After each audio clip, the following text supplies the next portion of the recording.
You don't want to eat bland meals. You want to try to liven up your meals a little bit. This is the way to go. And that's probably the biggest complaint about people about low-fat meals is it doesn't have any flavor. It doesn't have any flavor. It's bland, and you wind up going off of it and eating junk. So you can have a little bit of stuff like this carrot cake or the sweet potato pie or the 2 fruit crisp, something like that, just afterwards after you have your main meal, and not sacrifice any taste at all. And all of the, figuring out as far as what can we do with this recipe to make it lower in fat, Joe and his friends have already done for you, really. Yep, they've all been tested, as he mentioned, with firefighters, and they're very picky eaters. So here's a great way for you to try F6377, the Healthy Firehouse Cookbook, $18.13. All of these recipes that we see here have all been prepared from the cookbook, everything from carrot cake to sweet potato pie. We have the good sausage and lentils. We have shrimp and pasta. We have large, beautiful salads. So there's a little something for everybody in this cookbook if you've been looking for something new. What's your all-time favorite recipe out of the book besides your carrot cake? Oh, besides the carrot cake, well, I'm a big breakfast eater. There's a recipe in there called a Firepower Egg Scramble.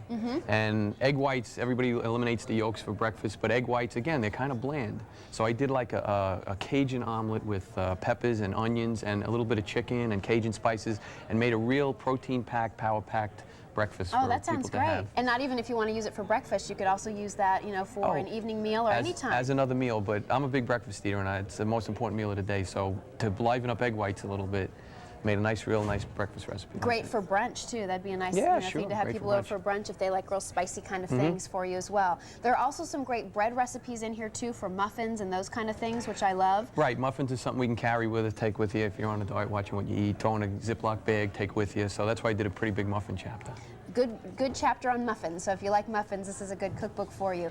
Very, as I mentioned too, easy to follow, and you'll see too that a lot of the recipes don't have a lot of ingredients. So it's not something where you have to worry about, shopping all day, going to gourmet stores, trying to find weird recipes. I know that in your lifestyle, you probably don't have time for that. Well, that's why most people don't. Well, that's why it works outside the firehouse too. We have to be real quick about putting our meals together and something that we can reheat. So that's why it works outside the firehouse too. Real simple ingredients, stuff that we have around the firehouse or your regular home, and we can just slap them together real fast. If you'd like yours, it's F6377. Over 1,700 of these have been ordered. Please stay on the line if you're dialing in. It's a great cookbook. I really think that you'll enjoy it. Joe, we want to thank you for spending time with us as well. Okay, thank you. And please stay on the line if you're dialing in. We'll be back with more for you in our Now You're Cooking show right after this. Don't go away.